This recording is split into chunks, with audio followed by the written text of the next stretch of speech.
이 세상의 모든 죄를 밝히시는 주의 보혈, 성자 예수 그 귀한 피 찬송하고 찬송하세. 주님 앞을 멀리 떠나 길을 잃고 헤맬 때에 나의 길을 따라오사 친히 구원하셨도다. 흰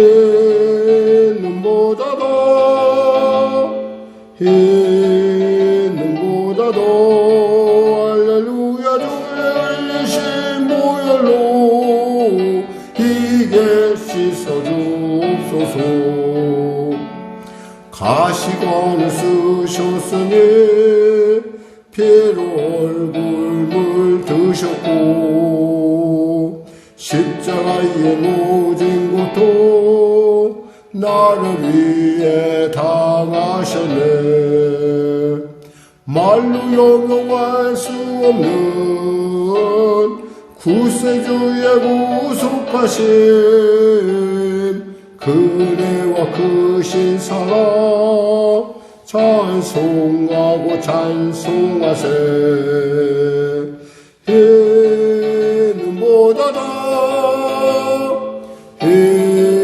눈보다도 할렐루야 주의 흘리신 보혈로 이게 씻어주옵소서. 아버지를 멀리 떠나 바른 길을 저버리고 여러가지 죄악으로 주가 지내었으니 물같은 것 가지고는 씻을 수가 아주 없네. 주여 귀한 몸의 피로 날 정결케 하옵소서. 흰 눈보다도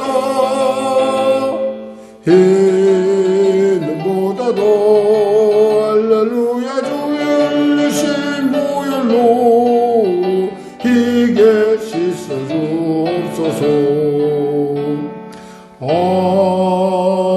아멘. 하나님 감사합니다. 오늘도 귀한 아침 가운데 주 앞에 나왔습니다. 은혜를 부어주시옵소서. 성령 충만케 하시고 사랑하는 성도들의 삶 가운데 그들의 아버지 그 범사에 하나님의 놀라운 하나님 되심이 나타나게 하여 주시고 그로 말미암아 아버지 빛이 맘에 어둠이 물러난 것 같은 당연한 이유처럼 아버지 주님의 나의 하나님됨으로 말미암아 치료됨과 또 변화와 아버지 주님의 자녀다움이 나타나게 하여 주시옵소서. 성도의 온전함이 나타나게 하여 주시옵소서. 성도의 거룩함이 나타나게 하여 주시옵소서.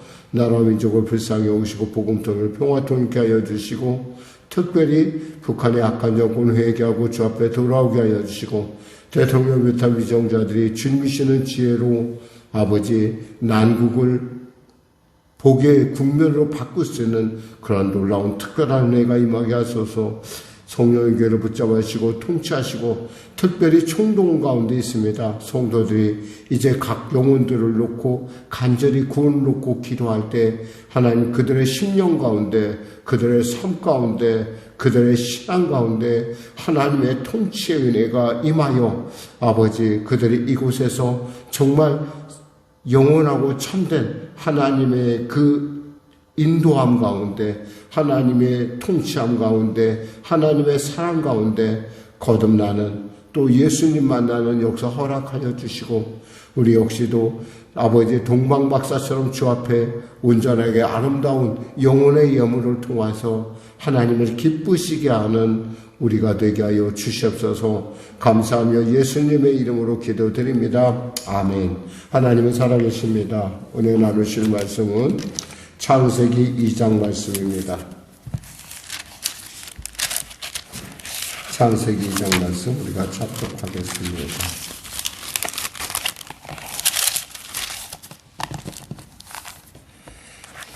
천지 만물이 다 이루어지니라. 하나님이 그가 하시던 일을 일곱째 날에 마치시니 그가 하시던 모든 일을 그치고 일곱째 날에 안식하시니라. 하나님이 그 일곱째 날을 복되게 하사 거룩하게 하셨으니 이는 하나님이 그 창조하시며 만드시던 모든 일을 마치시고 그날에 안식하셨음이니라. 이것이 천지가 창조될 때의 하늘과 땅의 내력이니 여호와 하나님이 땅과 하늘을 만드시던 날에 여호와 하나님이 땅에 비를 내리지 아니하셨고 땅을 갈 사람이 없었으므로 들에는 초목이 아직 없었고 밭에는 채소가 나지 아니하였으며 안개만 땅에서 올라와 온 지면을 적셨더라. 여호와 하나님이 땅의 흙으로 사람을 지으시고 생기를 그 코에 불어넣으시니 사람이 생명이 되니라. 여호와 하나님이 동방의 에덴에 동산을 창설하시고 그 지으신 사람을 거기에 두시니라. 여호와 하나님이 그 땅에서 보기에 아름답고 먹기에 좋은 나무가 나게 하시니 동산 가운데에는 생명나무와 선악을 알게 하는 나무도 있더라. 강이 에덴에서 흘러나와 동산을 적시고 거기서부터 갈라져 네 근원이 되었으니 첫째의 이름은 비손이라. 금이 있는 하윌라 온 땅을 둘렀으며 그 땅의 금은 순금이요 그곳에는 베델리엄과 호마노도 있으며 둘째 강의 이름은 기혼이라. 구스 온 땅을 둘렀고 셋째 강의 이름은 히데겔이라. 아수르 동쪽으로 흘렀으며 넷째 강은 유브라데더라. 여호와 하나님이 그 사람을 이끌어 에덴 동산에 두어 그것을 경작하며 지키게 하시고 여호와 하나님이 그 사람에게 명하여 이르시되 동산 각종 나무의 열매는 내가 임의로 먹되 선악을 알게 하는 나무의 열매는 먹지 말라. 내가 먹는 날에는 반드시 죽으리라 하시니라. 여호와 하나님이 이르시되 사람이 혼자 사는 것이 좋지 아니하니 내가 그를 위하여 돕는 배필을 지으리라 하시니라. 여호와 하나님이 흙으로 각종 들짐승과 공중의 각종 새를 지으시고 아담이 무엇이라고 부르나 보시려고 그것들을 그에게로 이끌어 가시니 아담이 각 생물을 부르는 것이 곧 그 이름이 되었더라. 아담이 모든 가축과 공중의 새와 들의 모든 짐승에게 이름을 주니라. 아담이 돕는 배필이 없으므로 여호와 하나님이 아담을 깊이 잠들게 하시니 잠들매 그가 그 갈빗대 하나를 취하여 살로 대신 채우시고 여호와 하나님이 아담에게서 취하신 그 갈빗대로 여자를 만드시고 그를 아담에게로 이끌어 오시니 아담이 이르되 이는 내 뼈 중에 뼈요 살 중에 살이라. 이것을 남자에게서 취하였은즉 여자라 부르리라 하니라. 이러므로 남자가 부모를 떠나 그 아내와 합하여 둘이 한 몸을 이룰지로다. 아담과 그의 아내 두 사람이 벌거벗었으나 부끄러워하지 아니하니라. 아멘. 오늘 특별히 부부됨에 대한 이야기를 좀 나누고자 합니다. 부부됨. 하나님께서 천지를 다 이루시고 일곱째 날, 우리가 흔히 말하는 주일이라고 하는 날짜를 잡아서 정확하게 하면 안식일을 얘기하겠죠. 근데 이 안식일 다음을 우리는 주일이라고 하는 이유는 바로 예수님이 그날에 부활하셨기 때문에 우리가 주일을 지키는 것입니다. 그래서 기독교는 철저하게 주일을 중심으로 이 모든 것이 이루어진 것이지 안식일을 중심으로 이루어진 것은 아닙니다.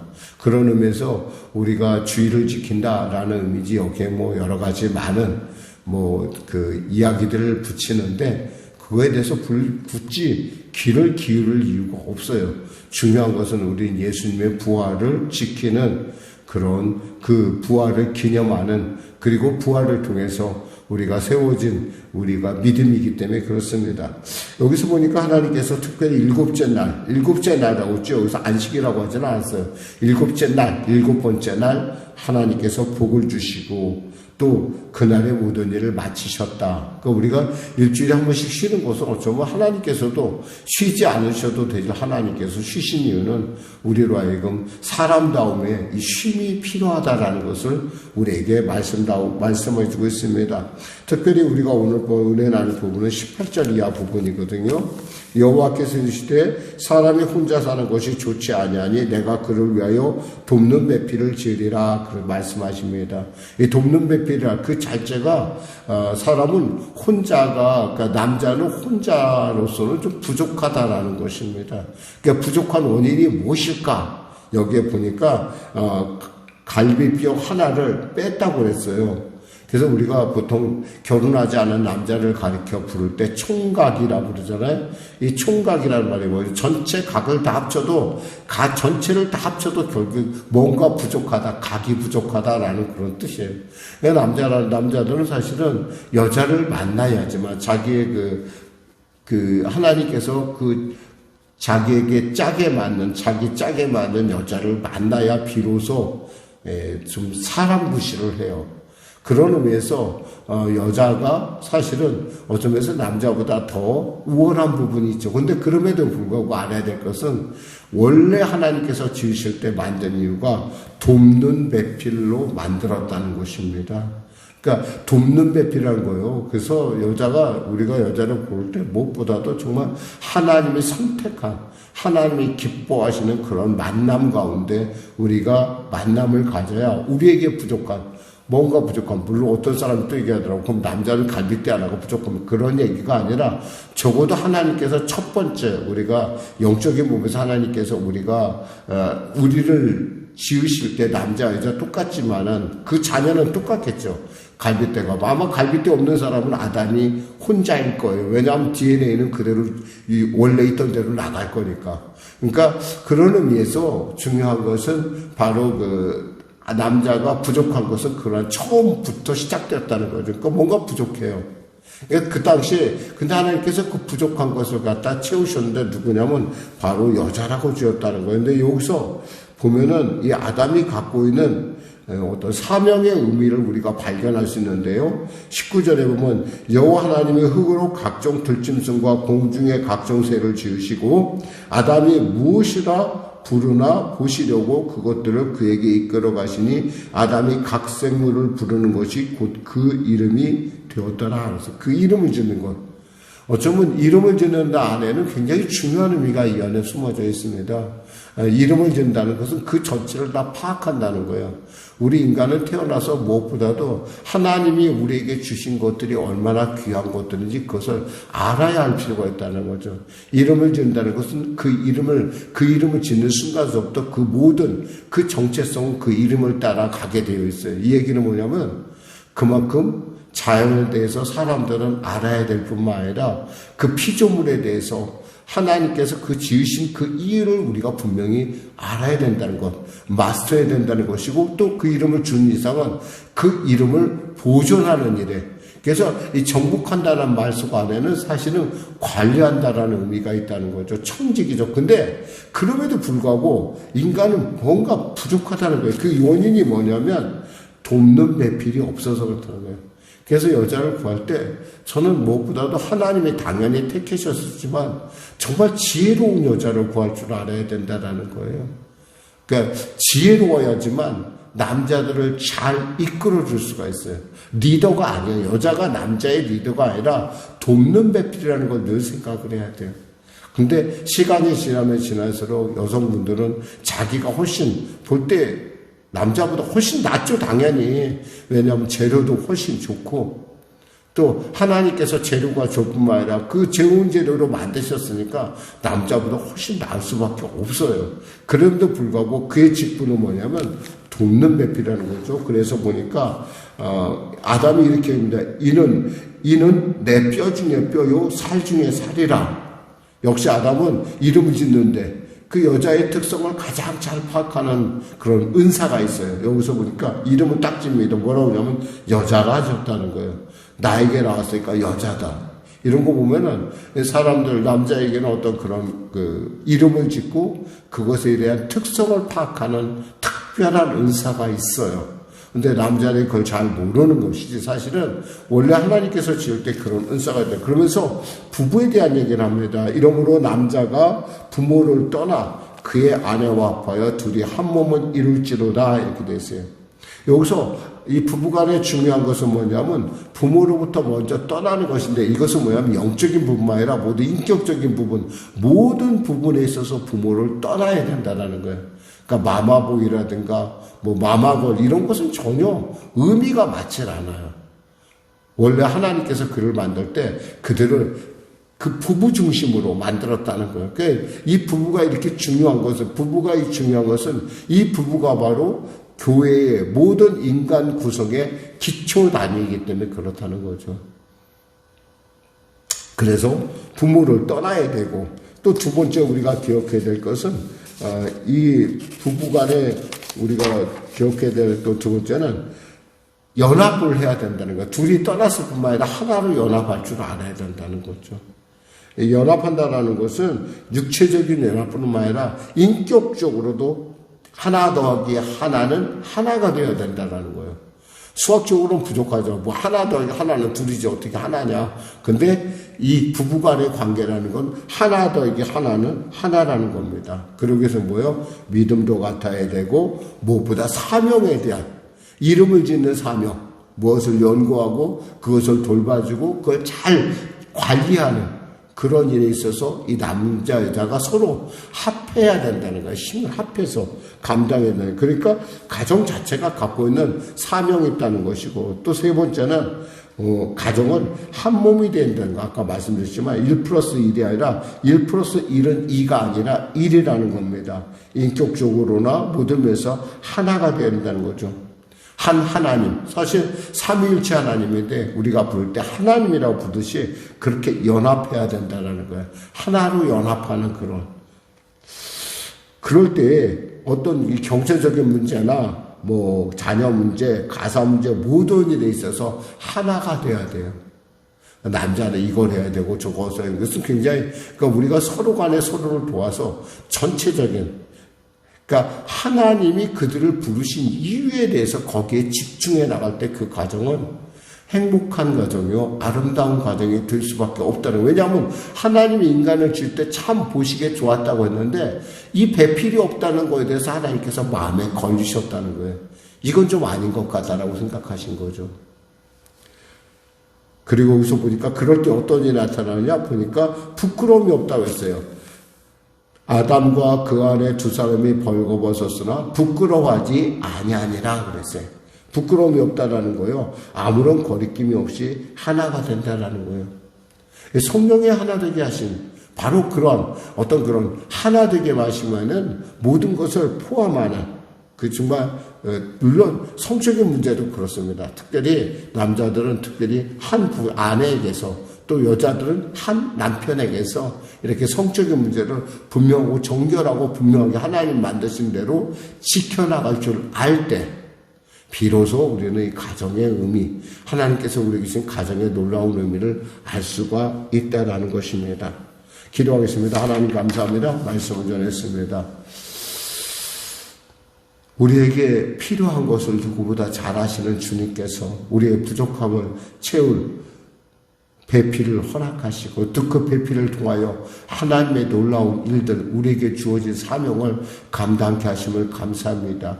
이 천재 만물의 모든 것 하나님의 마음, 하나님의 계획, 하나님의 경영이 있을 텐데 그들에게 이름을 붙인다는 건 그 경영대로 그들을 이끈다는 것 아니겠습니까? 우리에게 귀한 사명을 주셨사오니 이 사명을 감당하기에 부족함 없도록 합당한 배필을 만나는 복을 주시고 무엇보다도 그 배필이 서로를 주장하는 것이 아니라 서로를 인정하고 또 서로를 존중하고 서로 간에 갖고 있는 그 특성을 그 특징을 귀하게 여길 줄 아는 그런 가정으로 또 우리 성령의 교회로 거듭나게 하여 주시옵소서. 감사하며 예수님의 이름으로 기도드립니다. 아멘. 우리 말씀 생각하고 찬양하고 기도하겠습니다. 찬송가 347장입니다.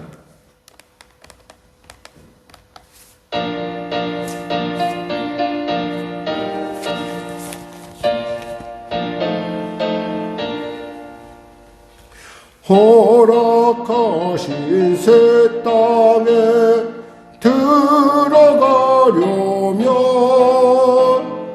마음의 준비하여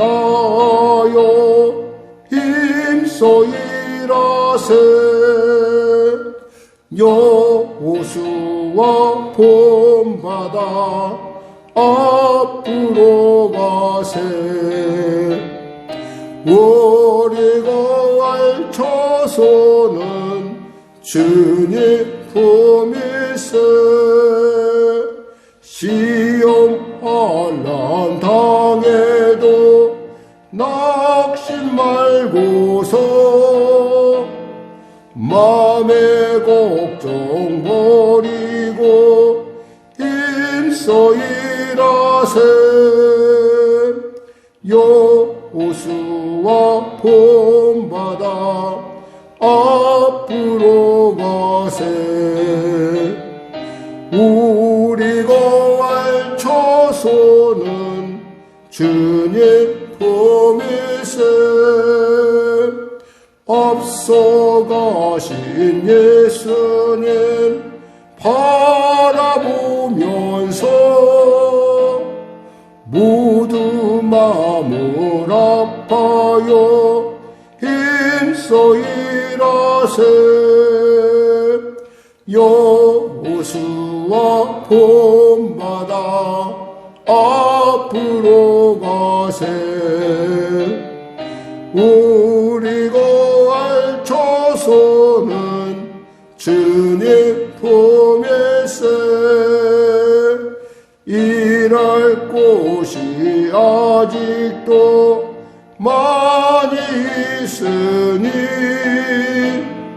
담대하게 나가서 힘써 일하세. 여호수아 본받아 앞으로 가세. 우리가 알 처소는 주님 품일세. 하늘에 계신 우리 아버지, 아버지의 이름을 거룩하게 하시며 아버지의 나라가 오게 하시며 아버지의 뜻이 하늘에서와 같이 땅에서도 이루어지게 하소서. 오늘 우리에게 일용할 양식을 주시고 우리가 우리에게 잘못한 사람을 용서하여 준 것 같이 우리 죄를 용서하여 주시고 우리를 시험에 빠지지 않게 하시고 악에서 구하소서. 나라와 권능과 영광이 영원히 아버지의 것입니다.